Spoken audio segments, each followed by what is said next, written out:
I should never own a gun again.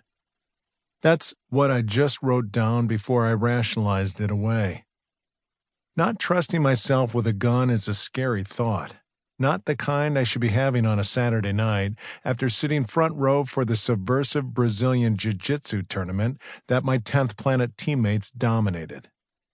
I'd been tempted to use cannabis before the show, but I stayed sober intentionally, aware I was in a bad funk that needed to be examined instead of buried in smoke. My anxiety is generally high around crowds, and loud music only amplifies it. My wife, Jen, was understanding and helped me deal at the venue. And while I did enjoy the matches, the downtime between them was where I realized there was a problem. Everyone else was talking and having a good time, and I was sitting there on the verge of tears, unable to explain what the hell I was experiencing.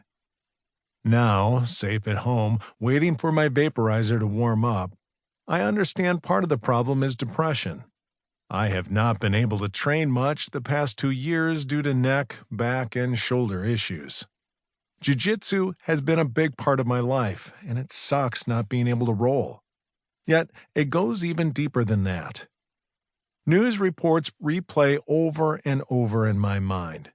Junior Seau and Andre Waters killing themselves. Aaron Hernandez and his ravaged brain convicted of the murder of a friend. I worry about Gary Goodridge and my numerous MMA and boxing friends dealing with varying degrees of brain damage.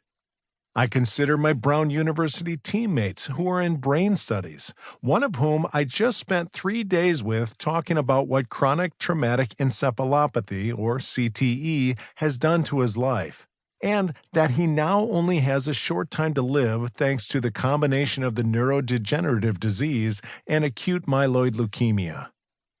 This man, who'd been told he had the frontal lobe of a 75-year-old, rattled off stories about myself that I can't recollect, my time at Brown, and much of my life a messy blur. I tell myself to get over it. I'm making this into something bigger than it needs to be. I haven't had nearly the amount of head trauma NFL players have had. Except for excessive caffeine and cannabis use, I've led a healthy lifestyle over the last decade. If my brain is deteriorating, surely I'd be aware of it. But I can't deny that feeling's back.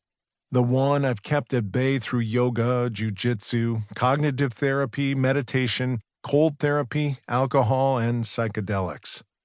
That dark, scary feeling I've had since I was 10, if not younger. The mixture of rage and depression doesn't compute. It used to for the explosive child, the troubled teenager, the failed fighter, the loser who never did a damn thing with his degree. But now, I have a beautiful life with a wonderful wife and 2 incredible children. We're set financially and everyone's healthy. I have close friends and a good support system. I'm publishing books at a nice pace, and I have found a balance between family and writing. My vaporizer's warmed up, so I turn it on, fill the bag with THC, breathe it in. Load up another one because, holy shit, I want this feeling to go away. But I stick with it, not willing to be a coward. Perhaps I lucked out and am blessed with a resilient brain. All those concussions and knockouts not having any lasting effect. Anyone that's read my fiction knows I'm a doom and gloom kind of guy, so maybe I'm just hardwired to focus on the negative.